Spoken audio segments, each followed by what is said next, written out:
All right, we're going to discuss tandems. And so I'm just going to pan all the tandems that I have managed to assemble for this video. And it's a lot of them. And with that, I'm also going to apologize for the fact that I'm still missing two of them. I'm missing the Northwind 20 and the B19. And you would think, most people think, that we have canoes laying everywhere because we're canoe builders. But the reality is, we figured out how to do it fairly efficiently. And what that means is you're looking at our storage. You're looking at where we'd also normally have a trailer pulled in to get the boats out the door as quickly as we can. Because we build and move them to our retailers and to our outfitters as soon as we possibly can. As soon as we fill a trailer, we get them moving down the road. And we fill a lot of trailers at this time of the year, it being March, so we're pretty thin on our inventory. And all that is to say, we're going to have to imagine the Northwind 20 and the B19. And so what I want to do first is just talk about our Northwind series. And so there's a Northwind 20 over there somewhere. And then we've got a Northwind 18. And we've got a Northwind 17. And down this way, we've got a Northwind 16. And so what's going on with the Northwinds? Well, it's a series. And what that means is they all have the same rocker profile. They all have the same center cross section. They all have the same shear line. All that is to say, they all perform the same. It's just simply a capacity choice when it comes to Northwinds. Would you prefer to go out for a week with a couple adults? Would you prefer to go out for a couple of weeks with a couple adults, or bring a dog or a kid and go for a little shorter? Would you prefer to throw in a couple of kids and a dog and go out for a couple of weeks? And that Northwind 20 would be, would you prefer to go out with a lot of stuff or a lot of people? And then we've got the B series. And what are the differences between the B series? And we'll jump over toward the B17 here. There's a B17. And a B16 down this way a bit. There's a B16. And again, imagine that B19. So differences between them. The B series is versatility. It is prospector style. We couldn't call the B series prospectors though, because every manufacturer under the sun calls their boats prospectors. And it seems like a disservice in certain ways, even though it's got such a classic name. But B series are B everything. They are our versatile boats. And what does versatile mean? It means that they're symmetrically rockered. It means they're a little bit fuller throughout compared to the Northwinds. The goal being to produce a boat that excels at stability on flat water, feels comfortable for that dog that bounces back and forth, back and forth, back and forth. And also handles moving water quite well because we've got symmetrical rocker, so we can catch eddies more easily. If you want to do back ferries in fairly heavy rapids, that symmetrical rocker makes the boat more predictable to paddle. So they excel at a wide variety of circumstances. They're shorter and fatter, and not terribly so, but enough that they're comfortable boats to maneuver in tighter spaces than the Northwinds are. Northwinds excel at lakes. They are efficient boats to paddle. We've got asymmetrical rocker. We've got asymmetric hulls across the board. And so the focus with those is I'm trying to go somewhere. It's not to say that they aren't stable. It's not to say that you can't paddle rivers with the Northwind 16, for instance. It's to say that if I want rivers as my focus, a B would be a better choice. If I want stability as my focus, a B would be a better choice. If I want efficiency and travel as my choice, more so primarily on flat water, the Northwinds are going to be my choice. And so now what I want to do is just compare the three big boats, and then compare the 17s, and then compare the 16s. And of course, we're going to imagine the other two big boats. So we're going to focus on the Northwind 18, visually speaking. But how do we compare those? What's going on with them? Well, that's pretty much what I said about the B in the Northwind series. So you get the Northwind 20 as a high volume big boat, and the B19 is a high volume big boat. They have similar capacities to one another. So really the decision there is simply, do you value more stability? Do you value more efficiency? Are you trying to go somewhere? Is that more your focus? Or do you value the fact that the dog can bounce from side to side 16 times over the course of 10 minutes and you not have to pay as much attention to it? Northwind 20 is commonly rigged with 3 seats or 4 seats. The B19, 3 seats, on occasion 4 seats. And then the Northwind 18, 2 seats or 3 seats. So that Northwind 20, because it's longer, allows 4 paddlers. You can put 4 adults into a Northwind 20 and cruise, but you're not going to put much gear in. It's a day traveling boat at that point. Or you're going to put in 3 adults and a bunch of gear, or you're going to put in 2 adults and a couple of kids. All those things are possible in the B19, except you're not going to cruise quite as fast. And comparing those two to the Northwind 18, now I've got a boat that for 3 adults, 3 smaller adults, totally viable. 3 bear-sized adults, not so viable for tripping.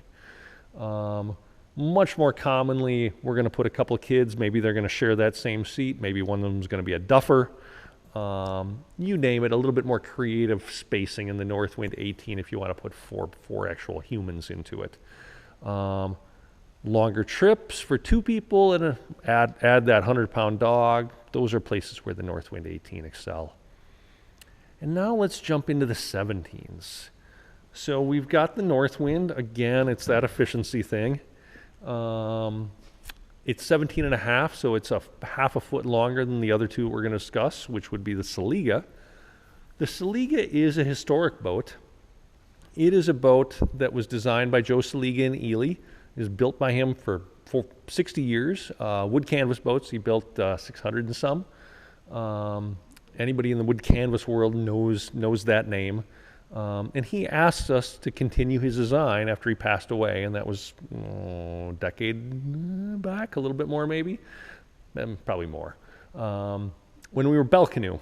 And so we went up to Ely. He chose one of his boats for us to make a mold out of, and we did that. And then when we started Northstar, I called the same Camp Widgie Wagon in Ely, and we got that same boat again, and we made a mold for Northstar.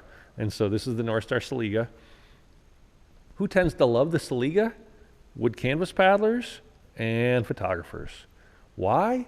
It paddles like a wood canvas boat, and photographers, they love that recurved stem. It looks like a canoe should look. And so they tend to just glom onto the Seliga. And then we've got the B17. And it's got some similarities to the Seliga. They both have symmetrical rocker. They're both more prospector-ish design, symmetrical for the most part throughout, other than the shear lines. And so why the B over the Seliga? Well, we've got an updated bow, so we've eliminated the recurve. We've taken away the harder chines of the Seliga, made them softer chines. So we've got a boat that performs more like people are familiar with Northstars and Bells performing. Comparing the B17 and the Northwind 17, again, efficiency, versatility. Want to paddle rivers, want to paddle with the kids and the dog bouncing all over the place, the B is more forgiving. Trying to go somewhere, the Northwind is more fun to paddle if you're trying to cruise. And that's going to describe the Northwind and the B series across the board always. Let's jump into the 16s. So we've got the Northwind 16 and the B16. We just made the comparisons between the 17s. They're pretty darn close, pretty darn applicable to the 16s as well. So what else is going on here? 16 and a half, 16 feet long, identical to the Bs. But you'll notice one thing's missing here. We didn't put a thwart in on either one of these 2. And for years, we put thwarts into our Northwind 16. Almost all Bells we put bow thwarts into, because to not put a bow thwart in is to not make a boat as strong as you possibly can. And we build boats for strength. We build boats for stiffness because we want efficiency. So why do we leave it off on these 2? Because the 80th and 81st phone calls from people asking, hey, can I take the bow thwart out so that I can paddle backwards from the bow seat? And then, so sit in the bow seat, paddle that way. And that 80-second phone call, we were like, all right, we give up. We're going to leave the bow thwarts out. And so we reinforced the bow area on both of them. We added some extra cloth to eliminate that bow thwart and to create a stiff enough boat to handle somebody plopping their butt down on the seat either direction. So both of these boats can be paddled bow seat backwards. And then we've got one other 16 that I haven't mentioned yet, and that's the Polaris. And the Polaris is unique. We don't have another boat quite like it. It is narrower than any of the other tandems at the waterline. It is narrower at this max beam. And so compare this Northwind 16 to the Polaris. Remember how I talked all about efficiency on the Northwinds? This is even more efficient to paddle. If you want a speedy boat, if you want a playful boat, both of those things are true about the Polaris. Narrower equals a little bit more lively. It's not a tippy boat by any stretch of the imagination, but it is a quicker and a bit more lively boat. The Polaris is a couple that wants to paddle for a week if they pack light. They can't be a couple comprised of two bears. They could be a couple comprised of a bear and his wife Claire, just like the Northwind 16. The Polaris is a little bit lower volume than the 16, but either one will certainly handle a week without any trouble at all with, an average male of 200-ish pounds, not 250, but 200, and an average woman of, 130, 140. What you can't do is put a couple of 200-pounders in and take these boats out on an extended trip. Two smaller paddlers, boy, you could go out for a long time. And then the Polaris and the 16 both have something unique to our tandems, and that is both are built with shouldered flare. So we've got those gunnels that are tucked in a little bit. More comfortable to paddle from the center of the boat, just like solo canoes are. And so what happens commonly on a Polaris, most commonly on a Polaris compared to any other tandem, is we'll put an extra wide center seat right across, right behind where that yoke is. The yoke goes away, and now all of a sudden you've got a boat that's comfortable to paddle solo because it's narrower. It's the narrowest of the tandems. Northwind 16, that happens to a lesser degree on. We try to really encourage people to take the Polaris, choose the Polaris for that, because it's the most comfortable to paddle. I'm 6'5", and I've got a good wingspan, and the Polaris would be my choice as a high-volume solo boat if I was going to go for a solo tandem option. When you put in an extra wide seat, you have to do one other thing, and that is eliminate the yoke. And so I'm going to do a little switch in here. The option for that, and that is all of a sudden you drop in a clamp-on yoke. And so now you've got the downside of having to clamp on your yoke all the time. You've got the upside of having the versatility of a solo or a tandem. Same thing can be done on the Northwind 16, but most commonly, again, on the Polaris. And then last, if you want to paddle solo in a tandem, you can see the kneeling thwart in this Polaris. And that can be installed in any one of the tandems, doesn't matter which one.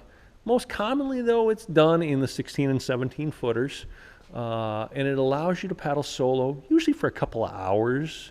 It's not something that you're going to take a 3-week trip and paddle from a kneeling thwart. At least most people would say, wow, my butt is sore after doing that for a day. But to do a couple of hours to go out fishing after you reach camp, to go out and get water, to ditch your partner, all those are reasons to get a kneeling thwart instead of that center seat, because of course the kneeling thwart doesn't take up a lot of extra space in a way that a center seat doesn't eliminate the yoke. So that's why the popularity of bow seat backwards as well. So I think that about covers our tandems. Next up, I'm going to jump into solos.